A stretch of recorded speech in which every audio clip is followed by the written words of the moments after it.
So we are on our way to the lawyer's office to start talking about adoption. In our particular case, we haven't actually made it to terminating parental rights. Not that that's ever a goal in any of these cases. Reunification is always the number one goal. However, in our case, unfortunately, it doesn't look like that is going to be the end result. And in the state we are in right now, they actually have you start talking to your adoption lawyer before rights are even terminated.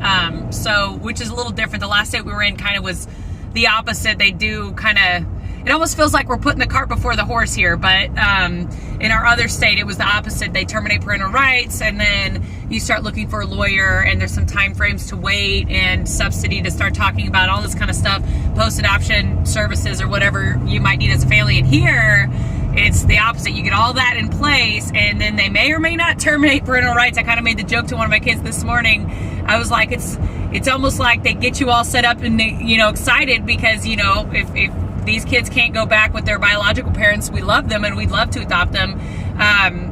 But it is kind of soul crushing, I guess, to have all this set up and then have it potentially ripped away from you at any time. But it's foster care life. That can happen in any situation, having those things ripped away from you. So, yeah. So are you excited, Rich? Yeah. I have Rich here, and then I'm like sucked over anything. You excited to go, Rich? Kind of heading towards the end of this? Yeah, well, I'm glad. I'm always ready to be done with legal stuff, and no offense to social workers, but as much as I like them, I don't necessarily like them in my house all the time. And yeah, it's a trigger for some of our kids to have a lot of caseworkers in and out. Some of our adopted kids, and even our biological kids, I don't think they appreciate feeling like they're being inspected, if you will. And I know that like some of you caseworkers watching this might be like we're not inspecting you, we're just coming through to do our job. But like, you got to understand, it feels like an inspection for us. I mean, just plain and simple. It is an inspection. I mean, there's a good purpose for the whole social work thing, to making sure that the kids are in safe places, and they already were in a terrible place. And so if it furthers on, we need to make sure that's not happening. But right, because at the same time, from the other side, I'm not a huge fan of being, everybody always up in the business. Right. It's hard.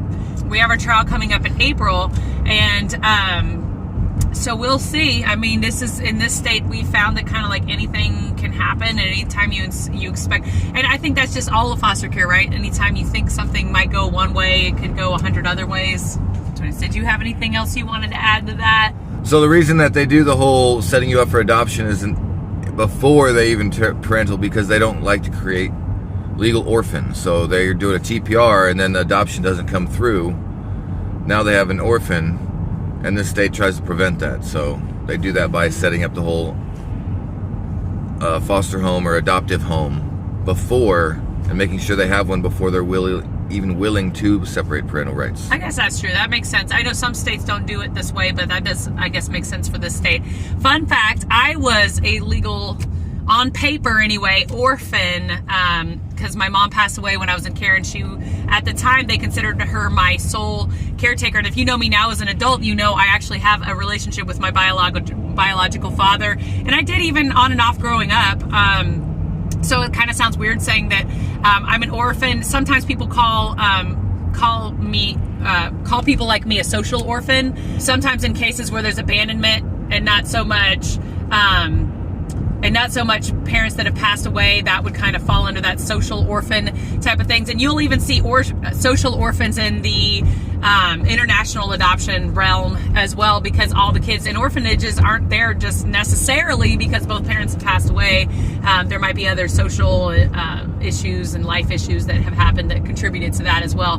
But anyway, we're excited to come to the tail end of this, but we do want to share our journey with you guys, because I always encourage you guys to share your journey with us.